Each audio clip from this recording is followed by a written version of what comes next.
Hi, friends. Welcome back. So, is the American dream still possible? Well, the answer is yes if your name is Elon Musk. If you want to get the American dream, according to him, he's saying buy his robot and his robo taxi. You're going to be a bundle, $60,000, and eventually you will be rich. You can lay on your couch, and his robots will make money for you. Now, I make a joke about this because obviously buying a robot and a robo taxi is not going to make you rich. But if you sell that idea to a bunch of global people that believe it, you can get rich actually from selling people the American dream. So Musk is now net worth at 348 billion. And basically, if you want to get this kind of money, you con people, you pump up your products to say that they can do things they can't do, and you promise people they're going to get rich by selling products that don't exist. That's Musk's way of getting wealthy. Or you spread misinformation and disinformation.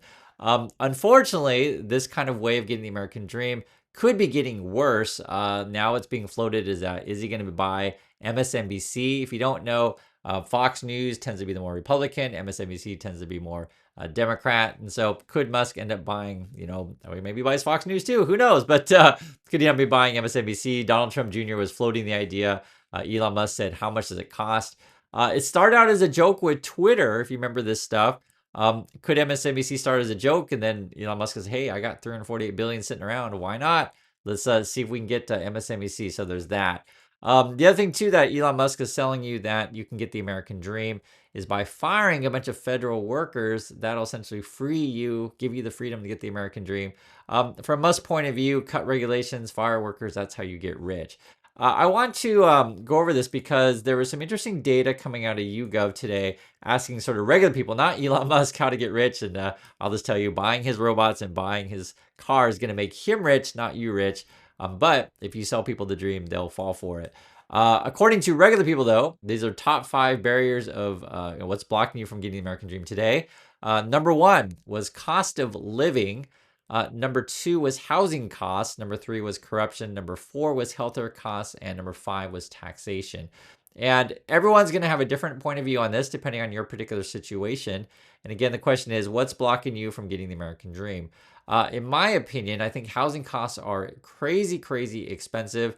And then in regards to cost of living, again, in my opinion, I think you could bring down cost of living by helping with healthcare, education, and transportation. And you can do these in subsidized ways, be it public transportation, public education, or public healthcare. But that's just my point of view on this stuff. Other people have different point of views. Other people may say, no, no, no, we need to privatize it all so someone can profit off said things, and that would be the better way. But again, there are different points of view on this stuff, and I'd be curious your guys' thoughts on this. These are the top 5 according to regular people, which is different than Elon Musk. Elon Musk would say fire federal workers, get rid of regulations. But regular people don't really see that here. I find the really disparity different, right? This is also an interesting one. The culture has changed in the USA. The question has changed. It says here, what used to, so asking past tense, what used to block the American dream. So in the past, people would say prejudice and discrimination. They would also say corruption, economic inequality, cost of living, and access to education.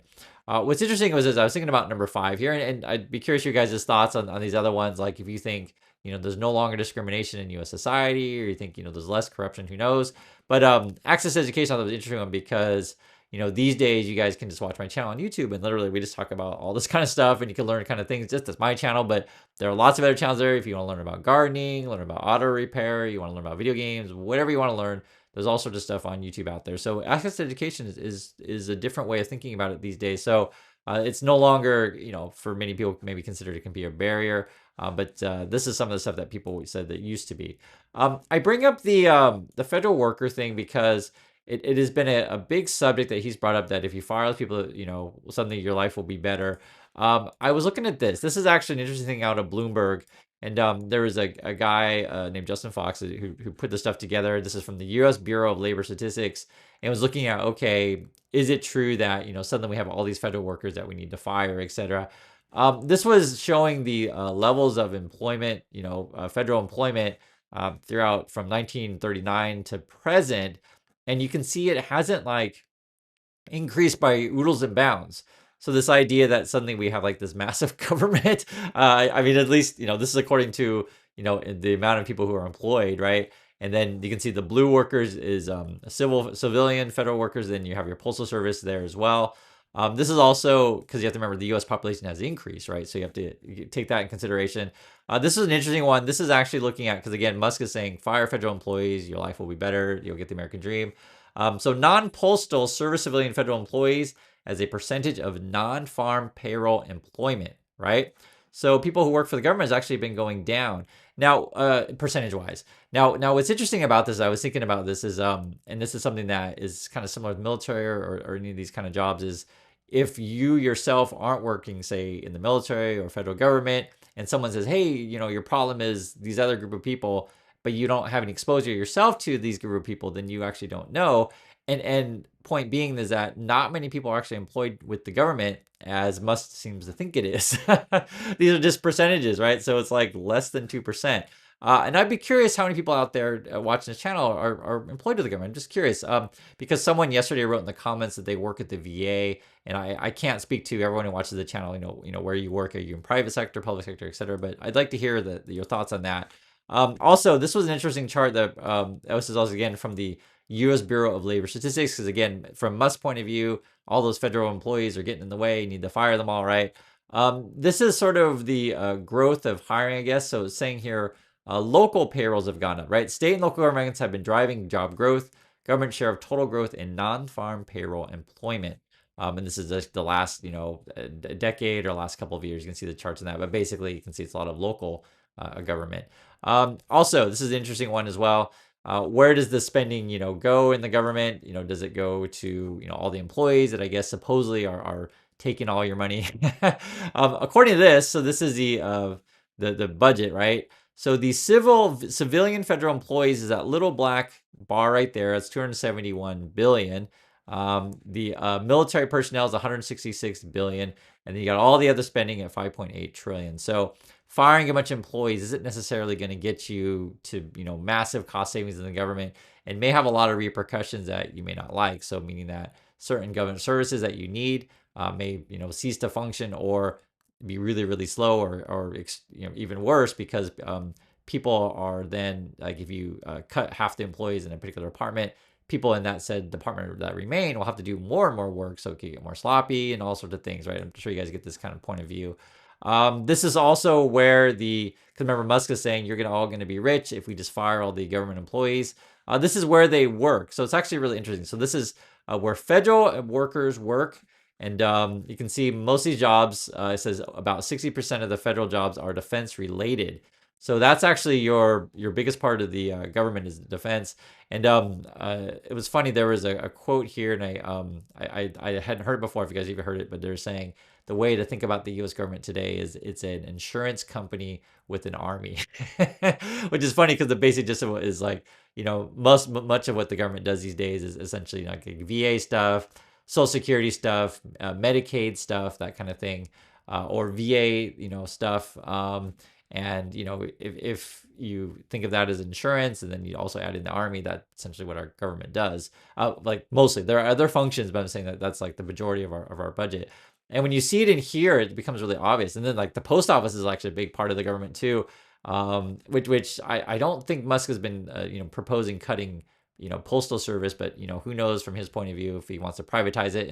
And you never know. I wouldn't put it past him if he says, you know what, guys, the way to save costs is to give Tesla a bunch of money to have Tesla U.S. Postal Office, post office. And I probably shouldn't say this. I'm probably giving Musk ideas, but I mean, I wouldn't discount it at this point.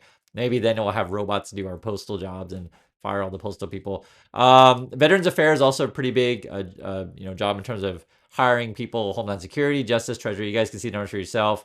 Agriculture, Interior, Judicial Branch, etc. And then you get a lot of the smaller agencies. And it's not as many people as you think it is. Department States probably on the chopping block that was mentioned before. The Federal Reserve, Department of Energy, right? Army Corps of Engineer, EPA, the Environmental Protection Agency is actually relatively small. The Republicans always like to attack the environmental protection stuff, but it's actually relatively small in terms of amount of people that they hire. NASA is in there. I mean, there's a lot of stuff in here. I'm just showing you guys all this thing, but these are all the different things that the government does. You can look at the Smithsonian Institute. It's actually kind of big, 4,700 people, and the Department of Education, which is a big thing that the Republicans and Musk like to attack all the time. only employs about 4,100 people. So it's actually really quite small compared to other things that the government does. This is also an interesting one where Musk is saying, and this was Musk and Vivek, they were saying, when you cut a bunch of regulations, we'll also cut employees in proportion to said, regulations or whatever. Now, this is an interesting way to measure like how many regulations are. Now, whether or not this is an accurate measurement, who knows? But I'll just explain how they did this one here. So this says words in the Code of Federal Regulations. So basically, how long is that section of regulations by word in the book? So whether or not that's a good measure, who knows? But I'll just say that's how they're measuring it. So that's your blue bars here. So like for example, Treasury has the most words in it, followed by agriculture, then Health and Human Services. But it's not necessarily correlated to more quote regulations slash words and governance and also employees, because then defense is the highest, has the most in civilian employment, and then you also have veterans affairs is there also. So there's not really a correlation to that, but none of this stuff is shocking if you study these things, right? Musk also claims in Vivek, and again, I'd like to hear from you guys if any of you work for the federal government or has any friends or family that work there, like how their lives are, etc. They try to claim that people who work for the government are all lazy, overpaid, that kind of stuff. So this is what they get paid. I mean, and it's all public info. So you have here. So you have lawyers and judicial clerks. So those tend to be higher paid jobs. Physicians also tend to be higher paid jobs. You guys can see here. So like 159,000 is an annual mean. It's actually not that high for a lawyer. A doctor at 272 again is actually not that high for government ones. So generally speaking, this is just how it is. You get paid a lot more in the private sector than you do in the public sector. It's been like that for a while, especially for like these kind of jobs. So like I'll give you an example, the lawyer one. Oftentimes people go to law school and then say, a young person idealist, and they want to fight the companies to protect the environment, right? That's a really common thing. A lot of friends that would talk that way. The reality is though, is you get to law school, it's horribly expensive, right? You take on a lot of debt, and then like if you work in the private sector, say for whatever oil company or whatever, they might pay you like 2, 3, 4 times more money than you work in government, right? And so this idea that government officials, at least in this situation, like say lawyers are grossly overpaid, is kind of crazy and ludicrous. And anyone who has any friends in this stuff, you would know exactly what I'm talking about. It's a lot of this. Biologists, remember Republicans like to hate on science, stuff like that. They get paid annual mean wage of about 98,000, which isn't absurdly high or anything. Like none of these are really like crazy high. And it's kind of weird coming from Musk to say that all these employees are overpaid when like he's worth, what is it, $385 billion or whatever, no, $345 billion or something like that. It's like like really, you're really gonna attack these workers who make like say 94,000 and I'm picking the higher ones. If you want to talk about police officers, them average salary is like 70,000, right? So it's not like these people are crazy rich. I mean, and these days I think your average income in USA is about 50, right? So there's nothing wrong with making 70 or 90, but I mean this is like really, really far from 350 billion net worth, right? It's really, really far. You also have here cleaning workers. They get paid like 42,000, that kind of thing. It was interesting. I was thinking about this also. This is federal employees. And again, this is the question for you all. In your neck of the woods, either state or local, do you get paid more or less than federal? I'm just curious because what you guys are in your neck of the woods. It's always different. The other thing too I want to mention, which was brought up in the article, and it's something that people don't talk about enough. And I mentioned before in the channel to where like after World War II, there was a surge of wealth and prosperity in USA just because the other countries were destroyed. USA still had their factories, and we were rebuilding other countries and making a lot of money off of that. And also too, you had troops returning home from the war that received benefits, be it the GI Bill, be it housing, VA loan, these kind of things to essentially get your life started and kick-started. But not everyone received the benefits that they should have. And this is something that we don't talk about enough, but basically the gist of it was that, and if you haven't seen this movie, I mentioned the movie, it's called Tuskegee Airmen, but it's about how Black Americans who served in World War II came back and didn't receive the veterans benefits that they should have, or they did receive some, but not as much as they should have gotten, or their white counterparts, and it's really a shame. I mean, I think anyone could understand the gross, negligence of this kind of thing. It's awful. But then, this sort of bleeds down through generations. If, one group of people gets the benefits of serving in the military and another group doesn't, and you can see how their children and grandchildren then, turn out. It's just sort of, because if you, want to help people or understand how our system works, like some people start at different starting points, right? And obviously it's going to be very, very different if you did the same thing that your counterparts did, but receive less benefit. So it's a shame. I just wanted to bring that up, because it's sometimes, from Musk's point of view, sort of why does he think the way that he does? He grew up during apartheid, on the white side of apartheid, and so from his point of view, he thinks everything's based on merit and he worked hard, etc. But like, you know, we can't choose who our parents are, and we can't choose which side of apartheid that we were born. I've mentioned this several times on the channel, but I don't think people realize it enough.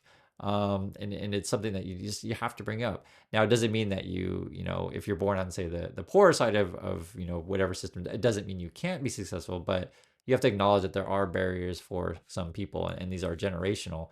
And this is an interesting question here. It says, do you think the American dream, is there such a thing as American dream? So they asked recently as a YouGov poll. Yes, there is. That was 64% said yes. No, there is not. That's 22%. And not sure is 14%. Do you think there was such a thing as American dream for previous generations? People that said yes, there was. That was 85%. So even though people say today think the American dream is still possible at 64%, people think it was easier for earlier generations, 85%. No, there was not, 6%, and not sure is 10% was the other answers on that. What's holding people back? I showed you guys some data, but this is sort of the more complete data, sort of the factors, and I'll just kind of list some of these. I'll be curious if you guys agree or disagree with any of these that are holding people back from the American dream, or barriers is a better way to say it. So cost of living, housing costs, corruption, healthcare costs, taxation, those are the top ones. You have other ones that follow: economic inequality, education costs, government. So I mentioned the government one because, again, Elon Musk, from his point of view, regulations, holding him back from unleashing his untested and not ready products to the public.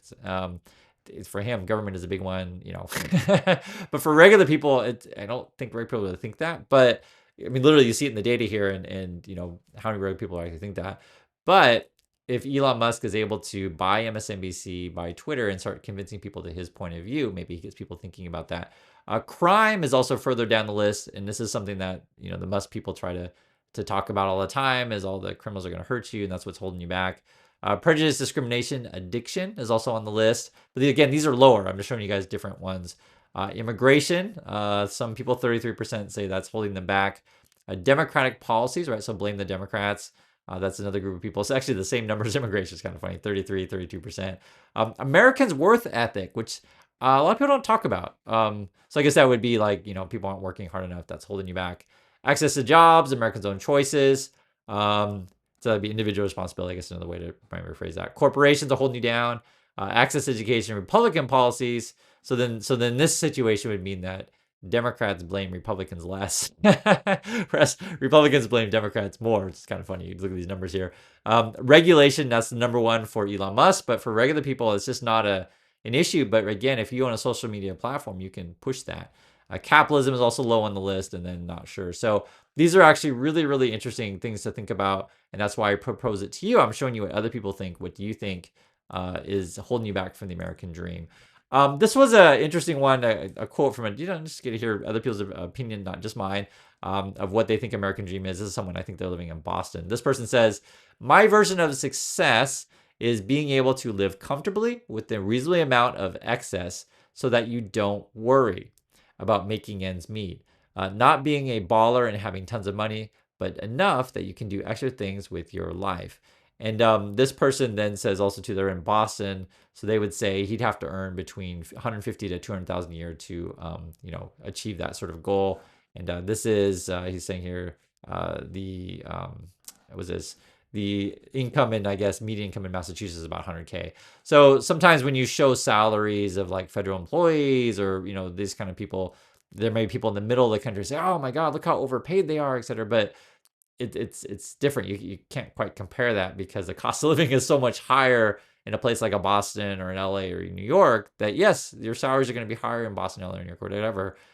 But cost of living is so much higher. The joke in LA was like, this was when I was there. I don't know, is that 4 years ago already or something? To think about this, no, not even longer than that. But I mean, basically like a small house was like $1 million, and people would joke like, just get like your average home was like a million, let alone if you want to get something nice.